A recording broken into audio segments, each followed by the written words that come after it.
A poeira grudava no rosto de Miguel enquanto ele encarava o portão enferrujado.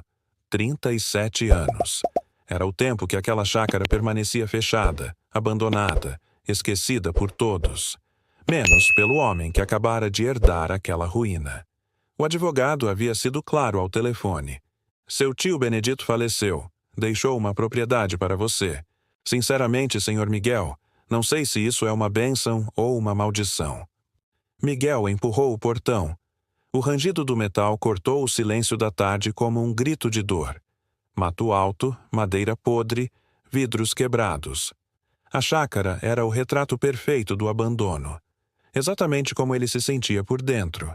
Fazia 3 anos que seus filhos não atendiam suas ligações. 2 anos desde que sua ex-esposa o expulsara de casa, ficando com tudo. 1 ano desde que perdera o emprego na metalúrgica. Miguel carregava nas costas o peso de ser um homem invisível. Um fracasso ambulante, como o seu irmão costumava dizer nas reuniões de família, antes de parar de convidá-lo. Herdou aquela porcaria da chácara do tio Benedito? A voz do irmão ecoava em sua mente. Aquele lugar não vale nem o terreno que ocupa. Deve ter mais dívida de IPTU do que valor. Você sempre foi azarado mesmo, Miguel. Sempre a ovelha negra. Mas Miguel não tinha mais nada. Nem orgulho para ferir, nem sonhos para destruir. Aquela chácara abandonada era tudo o que lhe restava no mundo. E talvez, apenas talvez, pudesse ser um recomeço. Seus primos riram quando souberam. O coitado do Miguel herdou aquele lixão. Tio Benedito deve estar rindo no túmulo. Suas cunhadas cochicharam entre si. Bem feito. Sempre foi um irresponsável. Agora vai ter que lidar com aquela vergonha. Ninguém sabia que o tio Benedito era o único que ainda acreditava nele. O único que mandava cartas escritas à mão, perguntando sobre sua vida, oferecendo palavras de encorajamento quando todos os outros viraram as costas. O único que não o julgou quando perdeu tudo. E agora, aquele homem solitário que morava isolado havia décadas deixara para Miguel sua única possessão. Uma chácara de 8 hectares coberta por mato, com uma casa que mais parecia um cenário de filme de terror. Os vizinhos diziam que Benedito era louco, que falava sozinho, que escondia segredos. Miguel caminhou até a varanda. As tábuas gemeram sob seus pés. A porta da frente estava entreaberta, balançando ao vento como um convite silencioso. Ou um aviso. Lá dentro, o cheiro de mofo invadia as narinas. Móveis cobertos por lençóis fantasmagóricos. Fotografias amareladas nas paredes, rostos que Miguel não reconhecia. E no centro da sala, uma mesa de madeira maciça com algo sobre ela. Uma caixa de metal. O coração de Miguel acelerou. Não havia cadeado. Apenas uma tampa pesada com as iniciais BS gravadas. Benedito Silva. Dentro, cartas. Dezenas delas. Todas endereçadas a ele, Miguel, mas nunca enviadas. Seu tio escrevera durante anos, documentando sua solidão, seus arrependimentos, suas memórias de uma família que o esquecera vivo. E no fundo da caixa, enrolado como um pergaminho antigo, um mapa. Não era um mapa comum. Desenhado à mão, com detalhes precisos da propriedade, marcações estranhas, símbolos que pareciam códigos. E no canto superior, escritas com tinta desbotada, 3 palavras que fariam o mundo de Miguel desabar e reconstruir ao mesmo tempo. Eles nunca souberam. Miguel desdobrou o papel com mãos trêmulas. Linhas conectavam pontos específicos da chácara. Uma trilha serpenteava até um X marcado no extremo leste da propriedade, perto do antigo celeiro. Ao lado, anotações em letra miúda. Aqui jaz a verdade que mudará tudo. Perdoe-me por não contar antes. Você foi o único que mereceu. O que estava enterrado ali? Que segredo seu tio levara para o túmulo, deixando apenas migalhas para que ele descobrisse? Do lado de fora, o vento balançava as árvores. E Miguel, pela primeira vez em anos, sentiu algo diferente do vazio costumeiro. Sentiu que sua vida estava prestes a mudar para sempre. Miguel não dormiu naquela noite. A luz da lanterna dançava nas paredes descascadas enquanto ele estudava cada detalhe do mapa. Seu tio não era louco, Benedito era meticuloso. Cada linha, cada símbolo, cada anotação tinha um propósito. Comece pela pedra do juramento, dizia uma nota na lateral. Siga os passos do homem que nunca desistiu. Ao amanhecer, Miguel começou a cavar. Primeiro, limpou a trilha indicada no mapa. O mato havia engolido tudo, mas as árvores centenárias ainda estavam lá, marcando o caminho como sentinelas silenciosas. A pedra do juramento era uma rocha enorme perto do velho poço, com algo entalhado na superfície. Uma data. 1954. Seu telefone tocou. Era seu irmão. Miguel, soube que você está perdendo tempo naquela porcaria de chácara. Vende logo isso e paga suas dívidas, pelo amor de Deus. Você sempre foi teimoso, sempre fazendo as escolhas erradas. Miguel desligou. Não tinha energia para explicar. Não tinha palavras para defender algo que ele mesmo ainda não entendia. Mas, pela primeira vez em anos, sentia que estava no lugar certo. Os dias seguintes foram de trabalho duro. Miguel limpou a propriedade sozinho. Cada golpe de enxada revelava um pedaço da história. Garrafas antigas, ferramentas enferrujadas. E então, no quinto dia, algo que fez seu coração parar. Uma placa de metal enterrada perto do celeiro. Estava corroída, mas as letras ainda eram legíveis. Concessão de mineração. Autorização Governo Federal. 1952. Mineração. Seu tio tinha uma concessão de mineração. Miguel correu de volta para a casa. Vasculhou as cartas novamente, desta vez com um objetivo. E encontrou. Uma carta nunca enviada, datada de 1989. Querido Miguel, se você está lendo isso, é porque finalmente entendeu. A família sempre me chamou de louco por comprar esta terra. Disseram que eu desperdiçava dinheiro com uma propriedade improdutiva. Mas eles não sabiam o que eu descobri aqui.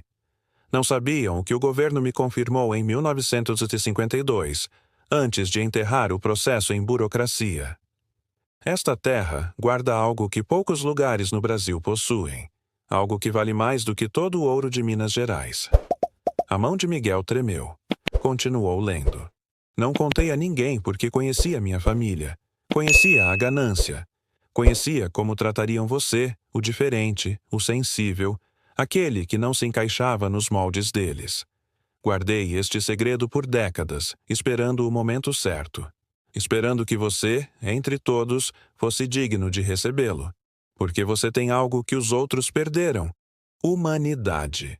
Miguel precisava de respostas. Pegou os documentos antigos que encontrara na caixa e foi até a cidade. A biblioteca municipal tinha registros históricos. A atendente, uma senhora de óculos grossos, olhou para os papéis com curiosidade. Meu Deus! Isso é uma concessão de mineração da década de 50. Essas são raríssimas. Deixe-me verificar algo. Ela desapareceu nos arquivos. Miguel esperou, o suor escorrendo pelas costas apesar do ar-condicionado. Meia hora depois, ela retornou com uma expressão de choque. Senhor, o senhor sabe o que tem aqui? Esta concessão foi concedida pelo governo federal para a exploração de nióbio. Nióbio. O senhor entende o que isso significa? Miguel balançou a cabeça, o coração disparado. Nióbio é um dos minerais mais valiosos do mundo. É usado em tecnologia aeroespacial, turbinas de aviões, ressonância magnética, supercondutores. O Brasil tem 90% das reservas mundiais, e esta região foi identificada na década de 50 como potencialmente rica. Mas, na época, não havia tecnologia para extrair em pequena escala, então muitas concessões foram esquecidas. Ela apontou para os documentos. Esta concessão nunca foi revogada. Está adormecida. Se houver mesmo nióbio nesta terra, e com os preços atuais no mercado internacional, senhor, estamos falando de centenas de milhões, talvez bilhões. O mundo de Miguel girou. Seus ouvidos zumbiam. Bilhões. A palavra ecoava em sua mente como um sino distante. Ele voltou para a chácara em transe. Olhou para aquela terra que sua família ridicularizara. aquele lixão que fizera seus primos rirem, aquela maldição que seu irmão desprezara. E ali, sob o céu que começava a escurecer, Miguel entendeu. Seu tio Benedito não era louco. Era um visionário, um homem que preferiu viver sozinho, esquecido, julgado, para proteger um tesouro que transformaria tudo. E escolheu Miguel, o fracassado, o abandonado, o invisível. Mas agora Miguel precisava de provas, precisava confirmar o que havia enterrado naquela terra, e o mapa tinha mais uma indicação. Um último ponto marcado com um círculo vermelho e uma única palavra: evidência. Miguel contratou um geólogo. Não qualquer um, mas o mais discreto que encontrou. Pagou com os últimos reais que tinha na conta. O profissional chegou numa manhã cinzenta, com equipamentos que pareciam saídos de um filme de ficção científica. Vou fazer uma análise preliminar do solo. Se houver concentração mineral significativa, os sensores vão detectar, explicou o homem, ajustando seus óculos de proteção. Enquanto o geólogo trabalhava, Miguel recebeu uma visita inesperada. Seu irmão estacionou a caminhonete na entrada da chácara, acompanhado de 2 primos. O sorriso debochado não escondia a curiosidade. Então é verdade que você está brincando de garimpeiro agora? Miguel, até quando vai fazer papel de idiota? Essa terra não vale nada. Tio Benedito era maluco, e você está ficando igual a ele. Miguel não respondeu. Apenas apontou para o geólogo trabalhando ao longe. Geólogo. O irmão riu. Você gastou dinheiro com isso? Cara, você realmente não tem salvação. Aposto que esse cara está te enrolando para tirar mais dinheiro de você. Por que vieram aqui? Miguel perguntou, a voz mais firme do que esperava. O primo mais velho se adiantou. Olha, a gente pensou em te fazer um favor. A família decidiu que pode comprar essa terra de você. R$1.000. É mais do que vale, mas consideramos sua situação difícil. R$1.000. Pela terra que potencialmente valia bilhões. Miguel sentiu algo ferver dentro dele. Não era raiva, era clareza. Pela primeira vez, via sua família exatamente como eram. Abutres disfarçados de preocupação. Não está à venda? Miguel, não seja orgulhoso. Você está desempregado. Seus filhos não falam com você. Você não tem nada. Aceita essa ajuda enquanto ainda. Eu disse que não está à venda. O grito ecoou pela propriedade. Os 3 homens recuaram, surpresos. O Miguel submisso, aquele que abaixava a cabeça, havia desaparecido. No lugar estava alguém que finalmente encontrara sua espinha dorsal. Saiam da minha propriedade. Agora. Eles foram embora resmungando ameaças e insultos. Mas Miguel não se abalou. Algo havia mudado nele. Talvez fosse o peso das cartas do tio. Talvez fosse a certeza de que merecia mais do que migalhas. Talvez fosse simplesmente ter chegado no fundo do poço e descoberto que era capaz de cavar ainda mais fundo, até encontrar ouro. 3 horas depois, o geólogo o chamou. Sua expressão era indecifrável. Senhor Miguel, preciso que o senhor sente. O coração de Miguel disparou. É ruim? Ruim? O geólogo soltou uma risada nervosa. Senhor, eu trabalho há 20 anos nesta área. Já analisei centenas de propriedades, mas nunca vi algo assim. Ele mostrou os resultados no tablet. Gráficos, números, cores indicando concentração mineral. Esta terra tem uma das maiores concentrações de nióbio que já foi registrada no Brasil. E não estou falando de traços. Estou falando de uma reserva que, na minha estimativa conservadora, pode render entre 500 milhões a 2 bilhões de dólares. E isso apenas nos primeiros 10 anos de exploração. Miguel sentou no chão. As pernas simplesmente cederam. Lágrimas escorreram por seu rosto sem aviso, sem controle. Não eram lágrimas de alegria, eram de libertação, de anos sendo chamado de fracasso, de décadas carregando o peso do desprezo, de uma vida inteira acreditando que não era digno de nada. Tem mais, continuou o geólogo. Com os documentos de concessão que o senhor possui, esse processo pode ser relativamente rápido. Empresas de mineração vão brigar pelo direito de explorar esta terra. O senhor pode vender a concessão, pode licenciar a exploração, pode formar uma empresa própria. As opções são infinitas. Naquela noite, Miguel abriu uma garrafa de vinho que encontrara na adega do tio. Estava azeda, quase vinagre, mas ele bebeu mesmo assim. Sentado na varanda da casa velha, olhando para as estrelas, finalmente entendeu a última carta que Benedito deixara. Miguel, você vai descobrir que esta terra vale uma fortuna. E quando descobrir, sua família vai voltar.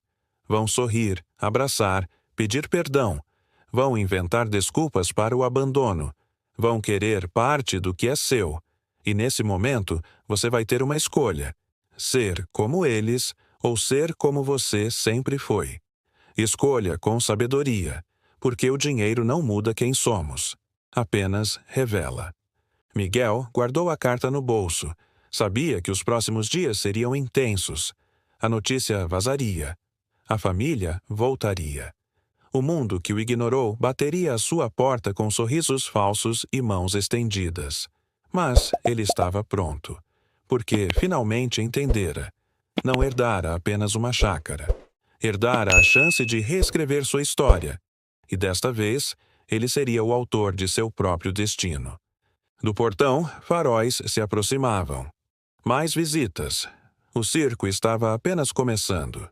Miguel se levantou, ajeitou os ombros e caminhou em direção ao futuro que finalmente lhe pertencia. A notícia se espalhou como fogo em palha seca. 3 dias depois da confirmação do geólogo, a chácara de Miguel virou ponto de peregrinação. Primeiro chegou seu irmão, depois os primos. Em seguida, cunhados, sobrinhos, até parentes distantes que Miguel mal se lembrava de ter conhecido. Todos com o mesmo discurso. Todos com o mesmo sorriso ensaiado. Miguel, sempre soubemos que você era especial.